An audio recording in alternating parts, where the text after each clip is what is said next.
कक्षा 9 विषय गणित सेकेंड के अंतर्गत आज हम लोग कुछ रेखा गणित के महत्वपूर्ण प्रारंभिक तथ्यों के बारे में पढ़ेंगे।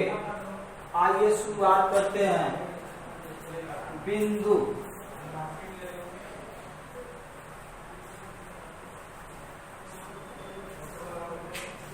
बिंदु के बारे में जानकारी प्राप्त करेंगे। बिंदु क्या होता है? यदि हम चाक को श्यामपट्ट पर हल्का सा स्पर्श करके हटा लें तो एक चिन्ह बन जाता है।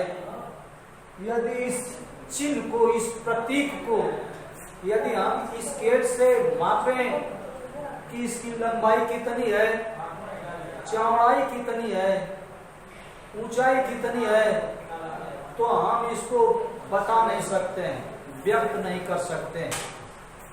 एक सुई है, सुई को कागज पर रख करके दबा दें और पुनः सुई को ऊपर उठा लें तो उस कागज पर एक छोटा सा छिद्र बन जाता है। यदि किसी को कहा जाए कि इस छिद्र की लंबाई, चौड़ाई, ऊंचाई माप कर बताओ तो कोई सार्थक अंकों में बता सकता नहीं है। अतः बिंदु को हम इस प्रकार से परिभाषित करते हैं, जिसकी न लंबाई हो, न चौड़ाई हो, न ऊंचाई हो, मात्र वह एक संकेत हो, उसे बिंदु कहते हैं। आइए पुनः इसको पुनरावृत्ति कर दे रहे हैं। बिंदु की परिभाषा। बिंदु किसे कहते हैं? जिसकी न लंबाई हो, न चौड़ाई हो, न ऊंचाई हो, मात्र वह एक संकेत हो, उसे बिंदु कहते हैं। आगे चलते हैं। रेखा। रेखा गणित में रेखा इंपॉर्टेंट चीज होती है। रेखा किसे कहते हैं? तो हम लोग बिंदु के बारे में जानकारी प्राप्त किए हैं।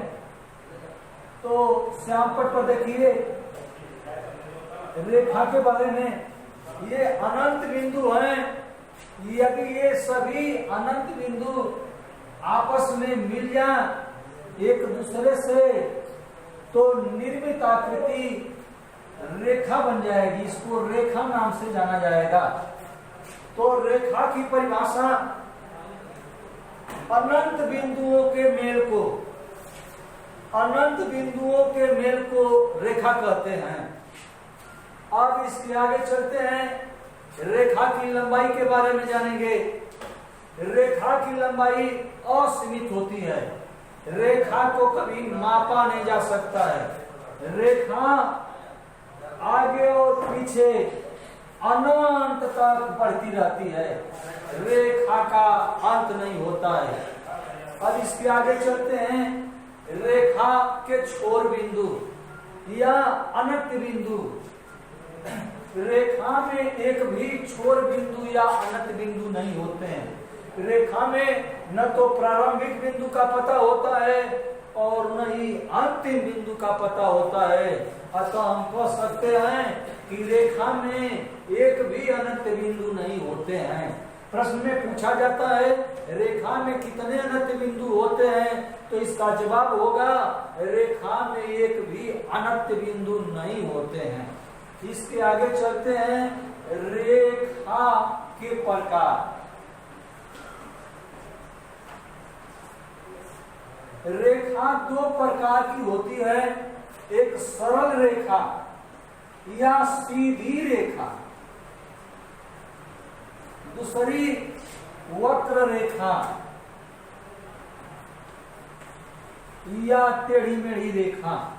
तो रेखा दो प्रकार की होती है। सरल रेखा, जैसे यह एक सरल रेखा है। यह सरल रेखा का उदाहरण है। वक्र रेखा,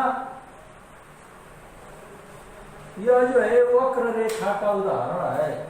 इस प्रकार हम लोग रेखा को दो भागों में बांटकर समझते हैं, सरल रेखा और वक्र रेखा। जैसे सरल रेखा की लंबाई असीमित होती है, इसको मापा नहीं जा सकता है, उसी प्रकार से वक्र रेखा की लंबाई भी असीमित होती है, अनंत होती है, उसको मापा नहीं जा सकता है।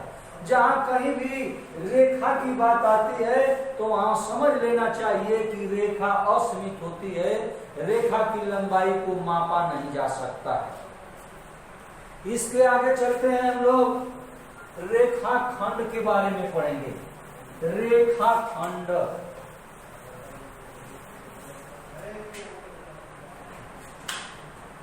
रेखाखंड नाम से यह स्पष्ट है, खंड माने हिस्सा, भाग। रेखाखंड रेखा का हिस्सा, खंडित भाग। जैसे इस समय यह एक रेखा की आकृति है, यदि इसमें हम दो बिंदु दर्शा दें चित्रानुसार ए और बी, तो ए बी को हम रेखाखंड के नाम से जानेंगे।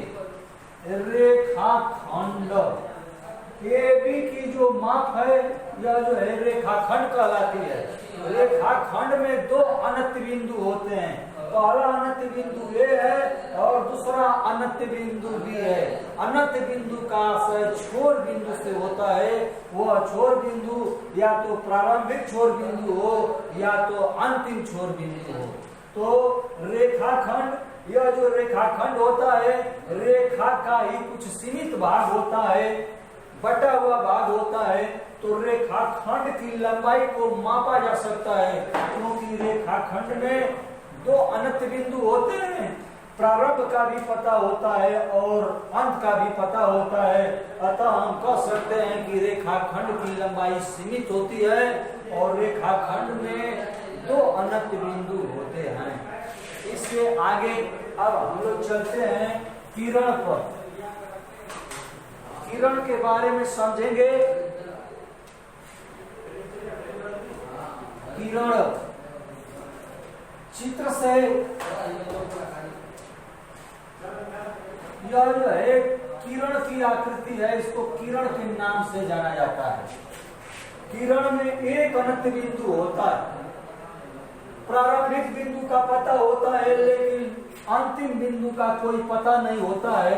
जैसे रेखा की लंबाई को मापा नहीं जा सकता है, रेखा की लंबाई असीमित होती है, उसी प्रकार से किरण की भी लंबाई असीमित होती है। किरण की लंबाई को कभी मापा नहीं जा सकता है। किरण में कितने अनंत बिंदु होते हैं? तो किरण में एक अनंत बिंदु होता है जो प्रारंभिक बिंदु होता है। प्रारंभिक बिंदु का पता होता है लेकिन अंतिम बिंदु का, अंतिम छोर का पता नहीं होता है। अतः जो है किरण की लंबाई असीमित कही जाती है। इस प्रकार से आज हम लोग बिंदु, रेखा की बिंदु की परिभाषा, रेखा की परिभाषा, रेखा के प्रकार, रेखाखंड और किरण के बारे में जानकारी प्राप्त किए हैं। अब इसके आगे कुछ महत्वपूर्ण बातों को अगली वीडियो में हम आप लोगों को बताएंगे। धन्यवाद।